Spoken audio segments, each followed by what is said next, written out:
Good morning, 8th grade. How are you today? I wanted to jump on and provide you with a mini lesson so that you had some identification of some of the information from yesterday. There were a couple questions that came up which I loved on our Zooms, which again, it's at 12:30, and those who are participating are doing really well, which I'm very thankful. But part of your assignment was, and I will pull it up actually, it is to go through and achieve 10 points on the point board. I think it's very easy to do. I know that like in a couple, probably 5th and 6th hour both have about 10 people who've turned them in. But I thought I would provide you with a mini lesson just about some of this stuff. When we're talking about the interior of the earth here, we're talking about something that has so much pressure in the inside, and with pressure becomes heat. So if you put your hands together and you push, you can feel that conduction, that direct contact, and the pressure creates heat. So the interior of the earth is very, very warm. Because of that, it creates this, what I call the movable mantle. And the mantle has convection currents. And remember when we talked about convection, it's hot air, things that heat up, and we talked about it in air, but in this situation it's molten magma. It heats up because it's down here, and as it heats up, it moves because it becomes less dense, and then it cools. And when it cools at the top, it then gets more dense, and it then sinks. So within this, and I'll try and find a video here or a little thing in a second, but within this is movable, and because this is movable, this creates the plates to move in to each other, out from each other, past each other, whatever they may be. So it's because of the mantle that the plates actually move, and the plates are located right here. This lithospheric layer of the earth, lithospheric is light plates, they float. It's on what's called the asthenosphere, which is the mantle that moves. So as we look at this, we're looking at the fact that this mantle is super important to plate tectonics. When we look at plate tectonics specifically, we're looking at how the plates historically were and how they've moved. And remember, the reason why they moved is because those convection currents moving in opposite directions will heat up, become less dense, so they rise up. Just like if I'm making anything that's heating the water at the surface, it wants to rise up and bubble, and then it moves out, causing these plates to shift and move. So when we look at this, we're looking at a constant movement, not just a one-time movement. So when we look at our plate boundaries, some of you chose to label those, and if not, I'm on learner.org. It's a great tool to use, and it definitely gives you all of the boundaries that you would like and that you need. So you can locate where those green circles were, and then you can see what type of boundary they had. We had 3 different types of boundaries that we talked about in this assignment. We had something that was convergent, which I know you remember Mr. Williams' song, right? Convergent collide, divergent divide, transform boundaries slide. So when we have a convergent boundary, those 2 plates are being pushed together. And when they get pushed together, they could be meeting at equal forces and cause mountains to grow or be created. One might be a very strong force, the other might be a very weak force, so the weak subducts under the other. So it could be any of those 2 types of situation. When they divide out, obviously if this plate is moving this way, it's going to meet another plate over here. So that divergent boundary makes the other boundaries move. And this transform boundary, where 2 move past each other, they are the ones that cause the really big earthquakes. So they put pressure on each other, and really what's happening here is there's pressure being put on each other, but they're moving in opposite directions based on another force pushing it.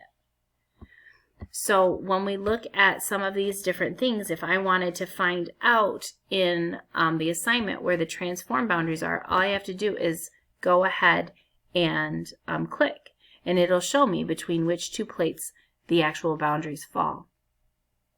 If I'm looking at the Arabian and the Eurasian plate, and I want to try and figure out where that one is, just keep clicking, and oh, that's a convergent boundary, and I know that that was one of the actual assignments or questions because one of your peers actually asked that question, so that was a good thing.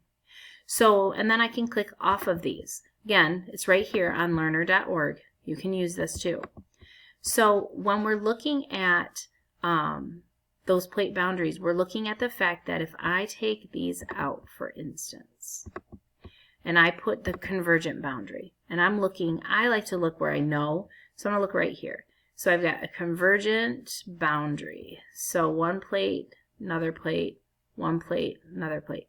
When I add this transform boundary, I have this strike slip, this sliding past. So there's a force that's making this slide past, and what force is that becomes right here evident that these are dividing, these are colliding, and this forces this plate to slide past each other. So I wanted to make sure we kind of went through some of that with you and show you this resource, since it's a pretty good resource. And when we look at certain things and what impact it has, we can look at the fact that volcanoes can obviously form, earthquakes can obviously happen, tsunamis. The earth movement is extremely devastating when it happens at a strong impact. So if there has been so much pressure being pushed on a strike slip like this, we'll do it this way, and all of a sudden it slips, that can cause a devastating earthquake. If that earthquake is such that it even triggers the waters, that can create the big wave or tidal wave or tsunami. So at any rate, I wanted to go over that with you. I wanted to make sure you understood that these convection currents, and I'm going to actually pull up convection currents in the Mantle to show you kind of, oops, I spelled that wrong, to show you how, let me go animation. I like animations. I like when it moves. All right, let's see. In this class zone, let's see how this works. Oh, I don't know. I don't have Flash Player, so maybe that's not going to work for us. Let's try the different one. I don't want to watch a movie. Let's try this. All right, let's try this. Oh, again, Flash Player. Oh, man, why'd they have to get rid of our Flash Player, eh? Well, let's just look at the actual images. So when we look at this, we can see that you've got, you have a trench. So obviously this piece of land or plate is weaker than this. So it subducts underneath. And when it does, it heats up. And then it gets less dense. It cools. It rises. It moves as it's a movable mantle or asthenosphere. And then, let's see if we can pull, let's see what this one is. Okay, so as these are moving out, these are subducting, these could be colliding with each other. These are subducting and colliding.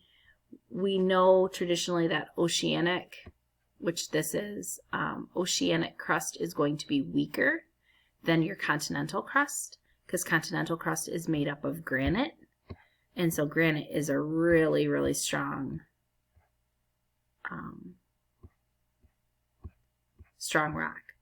All right, so I wanted to just do that for you. I wanted to make sure you understood how convection can occur. And there's a ton of great resources out there. This is not one of them. Well, I'm not going to go through that.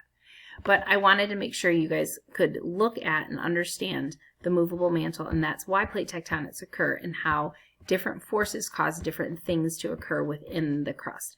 We will look at deep sea trenches, all that stuff as we get through this. I also wanted to give you an update on your next path on this. I actually will have you take a quiz on Tuesday. So be on the lookout for Mr. Smith and I are going to give you a review sheet. And that is not meant to be difficult by any means. It is meant to just quiz you over your basic plate tectonics and continental drift information. So we will give you that review sheet. Maybe it will even be released today, and you will have it for Friday, Saturday, Sunday, Monday. And I would do a little each night, and then you can have your quiz on Tuesday. All right. If you have any questions, let me know. I wouldn't worry about that quiz quite yet, but this is the due. This is definitely due. Here's that one that it was Caden he was asking about. So that's where you would pull up that one website I just showed you. All right. Have a great day. If you need me, I'm here. We have our Zoom at 12:30, so I hope to see you then.